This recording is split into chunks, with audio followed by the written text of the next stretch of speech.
दुनिया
सम्मान श्रद्धा की योग्य इस पवित्र पावन व्याख्यान वेदी की शोभा को बढ़ाने वाले आर्य जगत के बहुत ही उच्च कोटि के मूर्धन्य विद्वान सन्यासी और सार्वदेशिक आर्य प्रतिनिधि सभा के जो अध्यक्ष पद पर वर्तमान में विराजमान है और जो बहुत ही योग्य है इस पद के, जिन्होंने समस्त आर्य समाज को एकता के सूत्र में बांधने का प्रयत्न किया है, ऐसे शजी पूज्य स्वामी आर्यवेश जी महाराज इस पवित्र पावन आर्य इस गुरुकुल के जो अभी अध्यक्ष बने हैं, प्रधान पद पर जो विराजमान है और इस गुरुकुल को जिन्होंने नया जीवन दिया है, शजी पूज्य स्वामी आदित्य वेश जी महाराज, आदरणीय शजी पूज्य दादाजी बदलूराम आर्य जी, इस व्याख्यान वेदी पर जितने भी पदाधिकारी विराजमान हैं, जितने भी अतिथि महानुभाव विराजमान हैं, मैं हृदय की गहराई से सभी का सम्मान करती हूँ क्योंकि बहुत ही सीमित सा समय मुझे मिला है।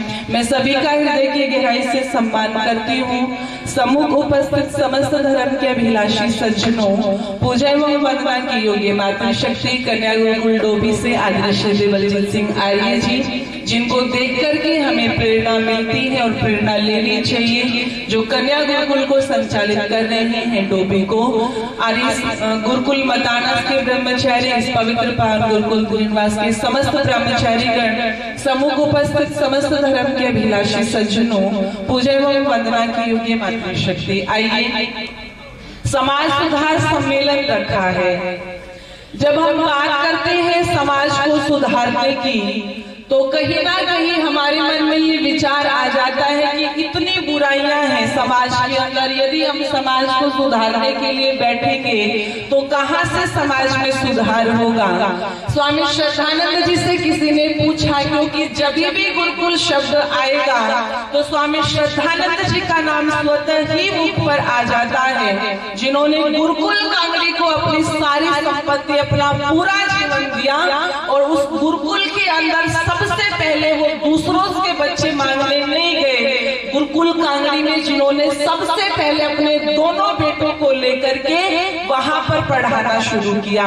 उस स्वामी श्रद्धानंद जी से किसी ने पूछा, इस समाज को सुधारना है तो बहुत सारे समाज सुधारकों की आवश्यकता पड़ेगी, कहाँ से लाएंगे इतने समाज सुधारक, कहाँ से पैदा होंगे इतने सारे समाज सुधारक। तब स्वामी श्रद्धानंद जी ने उस समय जो बात कही थी वो बात आज इस समाज सुधार सम्मेलन में भी उतनी ही मैं कहूंगी आवश्यकता है और उतनी ही उस बात का महत्व भी है जो बात समय कही थी कि समाज को सुधारने के लिए समाज सुधारकों की आवश्यकता नहीं है, समाज को सुधारने के लिए खुद सुधरो की आवश्यकता है। यदि समाज के अंदर बुराई है तो एक व्यक्ति की फैलाई हुई नहीं है। यदि सड़कों के ऊपर कचरा है तो कचरा एक व्यक्ति का डाला हुआ नहीं है, वो उस कचरे को डालने में समस्त व्यक्तियों का योगदान है। ठीक वैसे ही यदि प्रत्येक व्यक्ति अपने कर्तव्य को समझे कि नहीं हमें सड़क पर कचरा नहीं डालना, गाड़ी में जाते हुए तो सड़कों पर कचरा दिखाई नहीं देगा। जैसे वो कचरा एक व्यक्ति का डाला हुआ नहीं है, समाज में बुराइयां भी एक व्यक्ति की फैलाई हुई नहीं है, उस बुराई फैलाने में सभी लोगों का उतना ही योगदान है। और यदि उन समस्त बुराइयों को दूर भी करना है तो प्रत्येक व्यक्ति को अपना कर्तव्य मान करके कि समाज, देश और राष्ट्र के प्रति हमारा क्या कर्तव्य है, यदि उस भावना को लेकर के चलेंगे तो निश्चित रूप से फिर समाज में सुधार होगा कि नहीं होगा? होगा। जिस समय स्वामी श्रद्धानंद जी ने गुरुकुल खोला था, और आप विचार करना कितने संकट उस समय आए थे, हम तो कल्पना भी नहीं कर सकते। अभी तो परिस्थितियां बहुत ठीक है। जिस समय लेखराम चले थे उस समय कैसे परिस्थितियां थी, जिस समय गुरुदत्त विद्यार्थी चले थे समाज को सुधारने के लिए, उस समय क्या परिस्थितियां थी। अभी तो फिर भी हमारे पास में सुविधाएं हैं, साधन है, बहुत कुछ है।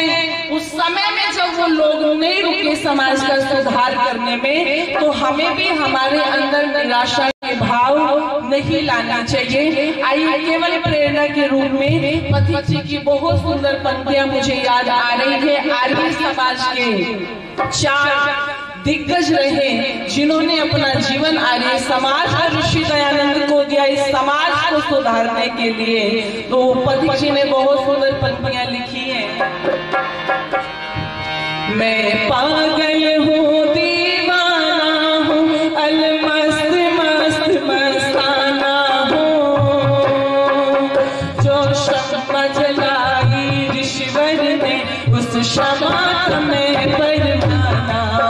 मैं पागल हूँ, दीवाना हूँ, अलमस्त मस्त मस्ताना हूँ, जो शम्मा जलाई ऋषिवर ने उस शमा में परवाना।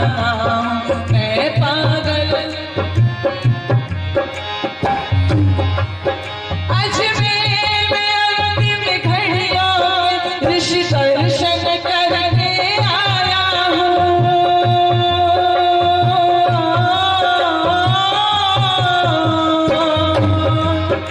अजमेर में अंतिम घड़ियों ऋषि दर्शन करने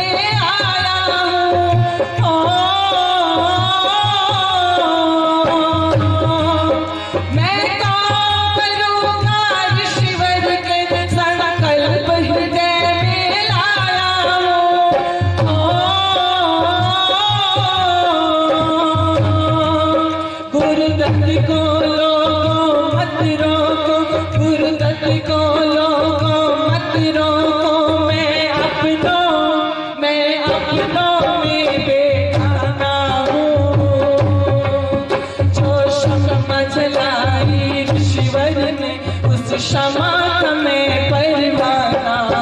मैं पागल हूँ, दीवाना हूँ, अलमस्त मस्त मस्ताना हूँ,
जलाई ईश्वर ने उस क्षमा में परवाना।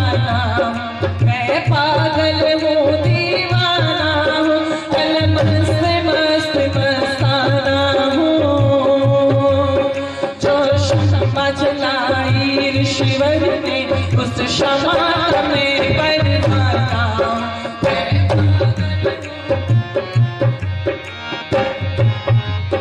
जिसने सारी शंकाओं से मेरा पीछा छुड़वाया है,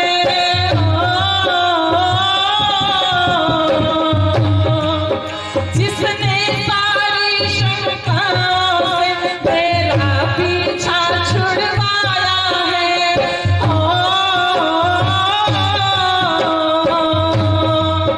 उस योगी देव दयानंद ने श्रद्धानंद मुझे बनाया है।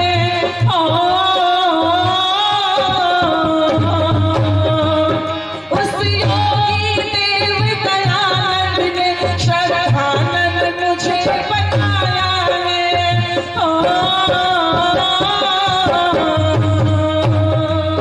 मैं उसी के पावन चरणों का, मैं उसी के पावन चरणों का एक छोटा सा नजराना हूँ।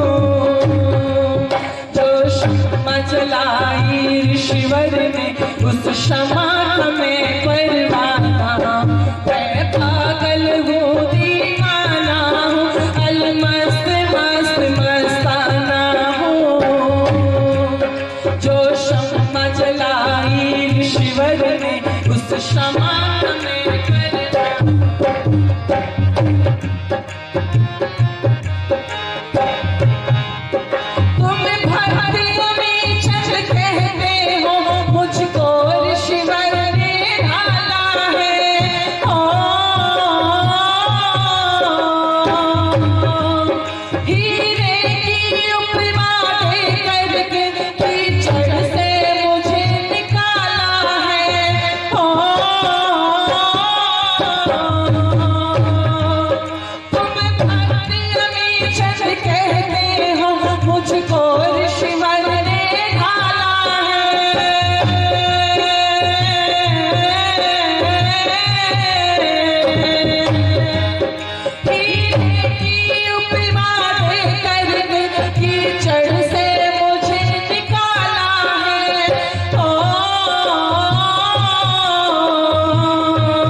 ईश्वर ने उस क्षमा में परवाना। मैं पागल हूँ दीवाना हूँ, अलमस्त मस्त मस्ताना हूँ।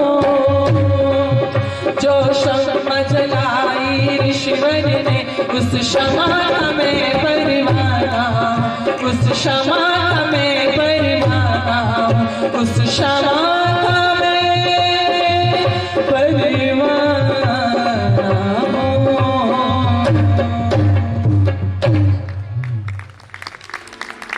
मैं पागल हूँ दीवाना हूँ, अलमस्त मस्त मस्ताना हूँ। और जो क्षमा जलाई ईश्वर ने उस क्षमा का मैं परवाना हूँ। मैं निवेदन कर दूं, मैं ये तो नहीं कहती कि हम पंडित लेखराम की तरह वो समर्पण कर पाए, शायद इतना समर्पण और त्याग नहीं है कि हम अपने 1.5 साल के बेटे को छोड़ करके, बीमार बेटे को छोड़ करके चले जाएं और हिंदुओं को मुसलमान होने से बचाए। और जब घर लौट करके आए तो पता लगा कि वो 1.5 साल का बेटा जीवित नहीं है। पंडित लेखराम की आंखों में आंसू नहीं आए। अभी तो ये बात कहती, कोई बात नहीं, मैंने 1 लाला को खोया है तो मैंने 5 लालों को विधर्मी होने से बचाया है। शायद इतना समर्पण तो नहीं होगा स्वामी श्रद्धानंद जितना, जिन्होंने जो जालंधर की केवल 1 कोठी, आज के समय में जो अरबों रुपए की संपत्ति है, जो केवल अकेली कोठी स्वामी श्रद्धानंद जी ने अपने बच्चों के लिए बचा के रखी थी, और जब समय आया तो दोनों बच्चों ने भी साइन कर दी और जालंधर वाली कोठी गोकुल कांगड़ी को दान में दे दी। वो छोटा सा गुरुदत्त विद्यार्थी जो उस समय का बहुत बड़ा साइंटिस्ट बन सकता था, जिसकी अभी भी पुस्तकें विदेशों में पढ़ाई जाती हैं, लेकिन श्री दयानंद के संपर्क में आकर के वो समाज सुधार के लिए निकल पड़े और छोटी सी अवस्था में ही अपना पूरा जीवन खो दिया। जो अमित चंद जिसके जीवन में समस्त बुराइयां थी,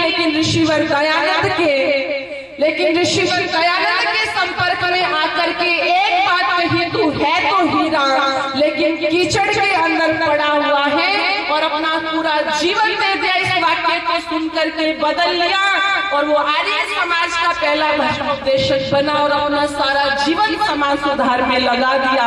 हम ये बात ना सोचे कि हमें बहुत बड़े बड़े समर्पण करने हैं, हमें बहुत बड़े बड़े त्याग करने हैं, या करेंगे तो उस चीज में बदलाव होगा कि नहीं होगा।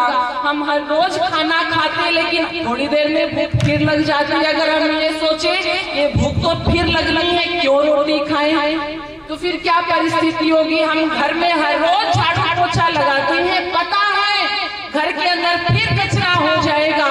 यदि हम झाड़ू पोछा ना लगाए तो घर में मनुष्य नहीं, घर के अंदर कचरा ही कचरा दिखाई देगा। इसलिए समाज सुधार के यदि हम छोटे छोटे भी कार्य करेंगे तो निश्चित रूप से समाज के अंदर सुधार होगा। और समाज सुधार का केवल एक ही रास्ता है, और वो रास्ता है हमारा सत्य सनातन वैदिक धर्म। ध्यान रखना, जो आर्य समाज और ऋषि दयानंद हमें सबसे बड़े दुश्मन लग रहे हैं, वो जींद जहाँ पर कभी आर्य समाज की भजन मंडलियां जाती थी, शास्त्रार्थ हुआ करते थे, जहाँ पर चंद्र भानु जैसे भजनोपदेशक हुए, जो कभी गढ़ रहा आर्य समाज का वैदिक धर्म वहाँ पर विलुप्त हुआ, तो आज वहाँ पर 30 परिवारों को ईसाई बना लिया। आपने वो न्यूज सुनी होगी। आप ये मत सोचो कि वो लपटें हम तक नहीं पहुँचेगी। ऋषि दयानंद ने ये कभी नहीं कहा कि तुम मेरी मानो, किसी और की मत मानो। आप ऋषि दयानंद का सारे साहित्य पढ़ जाइए। लोग कहते हैं ना कि आर्य समाज के लोग खंडन ही खंडन करते हैं। आप दूसरे मत मजहब में जाए, वो कहेंगे केवल हमारी मानो, तुम किसी और की मत मानो। केवल मैं ऋषि दयानंद ऐसे हैं जिन्होंने ये कहा कि तुम मेरी मत मानो, तुम ब्रह्मा से लेकर के जैमिनी पर्यंत ऋषि मुनियों की मानो। तुम मेरी मत मानो, तुम वो मानो जिसको भगवान राम मानते थे। तुम मेरी मत मानो, तुम उसको मानो जिसको भगवान कृष्ण मानते थे। तुम उसको मानो जिसको बजरंगबली, हनुमान, शिवजी महाराज, अर्जुन, भीम, युधिष्ठिर, माता सीता, माता द्रौपदी जिसके अनुसार अपने जीवन को जीते आई, तुम उसको मानो। और वो केवल सत्य सनातन वैदिक धर्म को मानते थे और किसी को नहीं मानते थे। जब तक ये वैदिक धर्म हमारे घरों में, हमारे जीवन में और हमारे बच्चों के जीवन में नहीं आएगा, आप ये मत सोचो कि वो आएंगे तो यहाँ पर शरारत करेंगे। भले ही बैठ करके यहाँ पर खाना खा रहे हैं, भले ही बैठ करके यहाँ पर ये फल खा रहे हैं, लेकिन चित्त के ऊपर जो संस्कार पड़ेंगे, उन संस्कारों को यदि आप पुष्पित और पल्लवित करोगे, वो नहीं मिल सकता। आज पीढ़ियां गिनाई जा रही थी, उन पीढ़ियों को बनाने की आवश्यकता है, तब होगा समाज के अंदर सुधार। आइए बस कुछ पंक्तियां कह करके अपनी वाणी को विराम दूंगी। लिखा और जिन्होंने भी राशि दी है, आदरणीय दादाजी सुबेदार जी वो 100 रुपए देकर के सम्मानित करें, धन्यवाद। 100 रुपए आदरणीय माता जी दे रहे, बहुत बहुत धन्यवाद। आदरणीय श्रवण पुनिया जी वो भी 100 रुपए देकर के आशीर्वाद दे रहे, बहुत बहुत धन्यवाद। आइए बहुत सुंदर पंक्तियां लिखी। धर्म वैदिक अपनाना है, धर्म वैदिक अपनाना है, सनातन वही पुराना है, सनातन वही पुराना है। दयानंद जो करे बताकर वही खजाना है, धर्म वैदिक अपनाना, धर्म वैदिक अपनाना है, सनातन वही पुराना है। दयानंद जो करे बताकर वही खजाना है, धर्म वैदिक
रहे हैं ब्रह्मचारी जो, देखिए हनुमान जी रहे हैं ब्रह्मचारी जो, जनेऊ कान्हे धरा गायत्री मंत्र उचारा, जनेऊ कान्हे धरा गायत्री मंत्र उचारा, राम की सेवा कर्म की वेद मुताबिक, राम की सेवा कर्म की वेद मुताबिक, हाथ में गदा सुशोभित किया था भोजन सात्विक।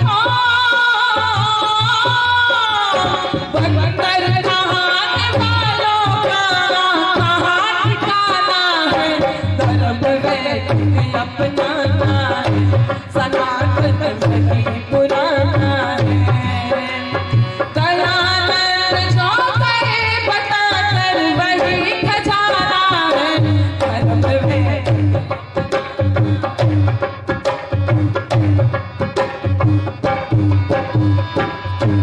आजकल के नर नारी वैदिक रीति बिसारी, आजकल के नर नारी वैदिक रीति बिसारी, हवन संध्या सब त्यागे दूर इनसे है भागे, हवन संध्या सब त्यागे दूर इनसे है भागे। नए नए रचते धर्म से समझते, नए नए रचते धर्म से समझते, दूरी जात बढ़ाओ धर्म वैदिक अपनाओ। हरिश्चंद्र ऋषियों का फिर से लड़ा जमाना है, धर्म वैदिक अपनाना, धर्म वैदिक अपनाना है। दयानंद जो गए बताकर वही खजाना है, धर्म वैदिक अपनाना है, सनातन वही पुराना है, धर्म वैदिक अपनाना है, सनातन वही पुराना है, धर्म वैदिक अपनाना है, सनातन वही पुराना है। धर्म वैदिक अपनाना है और सनातन वही पुराना है। दयानंद जो गए बताकर वही खजाना है।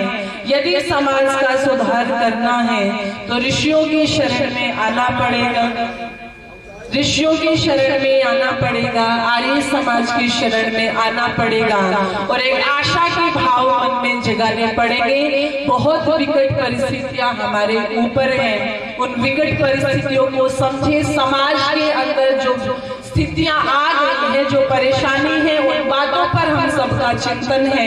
आओ अब इनके समाधान पर बैठ करके चिंतन करें और साथ में मिल करके अपने कदम बढ़ाएं। और जिन्होंने भी राशि लेकर के उत्साहवर्धन किया है, मैं सभी का हृदय की गहराई से धन्यवाद करती हूँ। आदरणीय दादाजी का बहुत बहुत धन्यवाद, आप सबका बहुत बहुत धन्यवाद। आगामी कार्यक्रम आप सुनेंगे। साथियों, इस वीडियो को ज़्यादा से ज़्यादा लाइक करें, कमेंट करें, शेयर करें और चैनल को सब्सक्राइब करना ना भूलें।